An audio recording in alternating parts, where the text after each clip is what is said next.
اللهم صل وسلم وبارك عليك يا حبيبي يا رسول الله. ازيكم متابعين؟ عاملين ايه؟ يا رب تكونوا بخير. النهارده هعمل رغيفين حواوشي. كاشف نيتي ان انا اصور الفيديو بصراحه، بس قلت اقوم اعملهم معاكم. دي تتبيله الحواوشي، انا كنت متبلاها معاكم في الحواوشي الاسكندراني. اللي ما شافهاش يرجع للفيديو ويشوفها.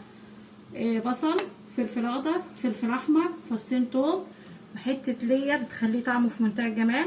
عندك برغل حطي معلقه او معلقتين، والبهارات بقى حسب ما انت عايزه. حطي ملح وبابريكا وفلفل وتوم باودر وبصل باودر وجوز الطيب وكبابه صيني. التوابل اللي انت عايزه تحطيها حطيها. لو عايزاه بارد ما تحطيش شطه، لو عايزاه حار حطي بقى معلقتين شطه حمراء، او لو عندك فلفل اخضر حار افرميه برده وحطيه، بيبقى طعمه في منتهى الجمال. ده الحواوشي المصري بتاعنا بالعيش البلدي، العيش البلدي الجميل ده. جيبي العيش وفتحيه فتحه كده، واللحمه انا هشتغل بايدي طبعا، ما ينفعش بالمعلقه.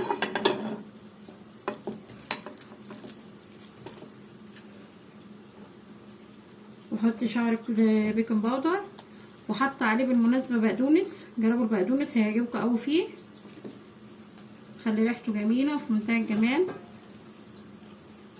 احشي كده العيش معاكم بالطريقه دي. ده ربع كيلو لحمه يا حبايبي كان عندي.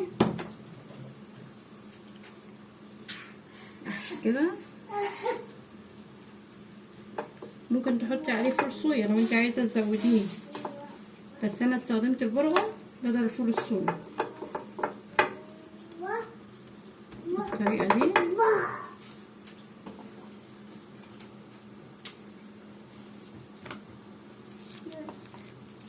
بقى تسويه بقى في الفرن، تدهني الصينيه سمنه او زيت.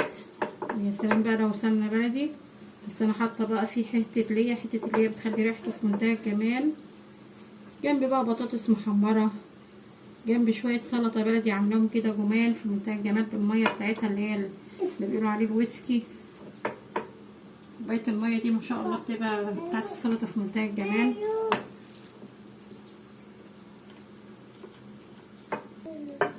احنا كده يا حبايبي حشيناه بالطريقه دي.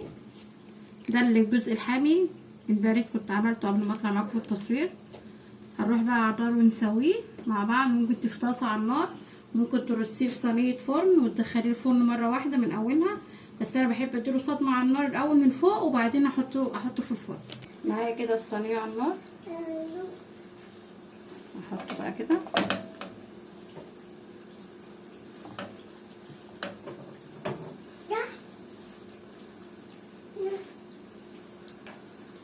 عامل النار بقى ان هو ياخد الصدمه على طول معانا كده، مش هنطول عليه. معانا بطاطس هحمرها كده جنب الحواوشي. انا عايزاها رفيعه كده تبقى مقرمشه وجميله في منتهى الجمال.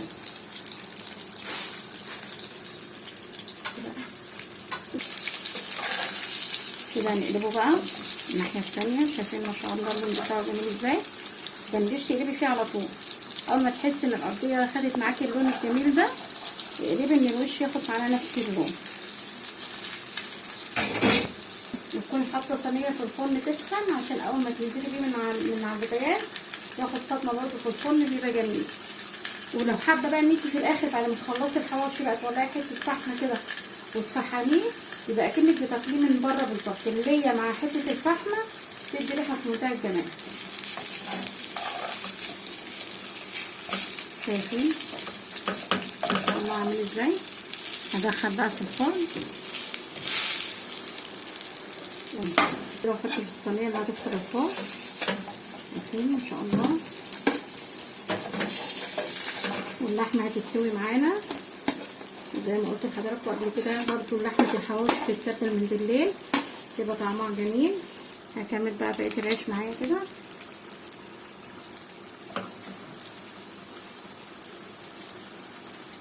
سهل وما بياخدش وقت.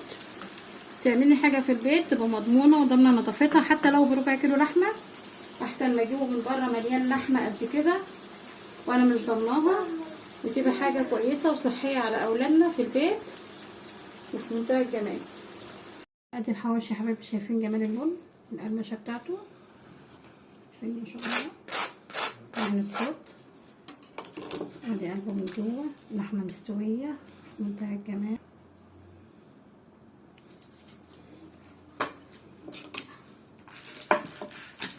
من صوت القماشة عشان صوت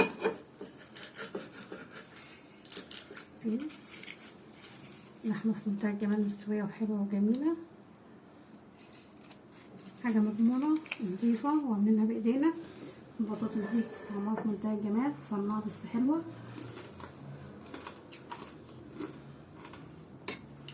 ودي المخللات اللي انا مخللاها معاكم، محتفظة بها في التلاجة في منتهى الجمال، مع شوية الويسكي دول طعمهم تحفة في منتهى الجمال.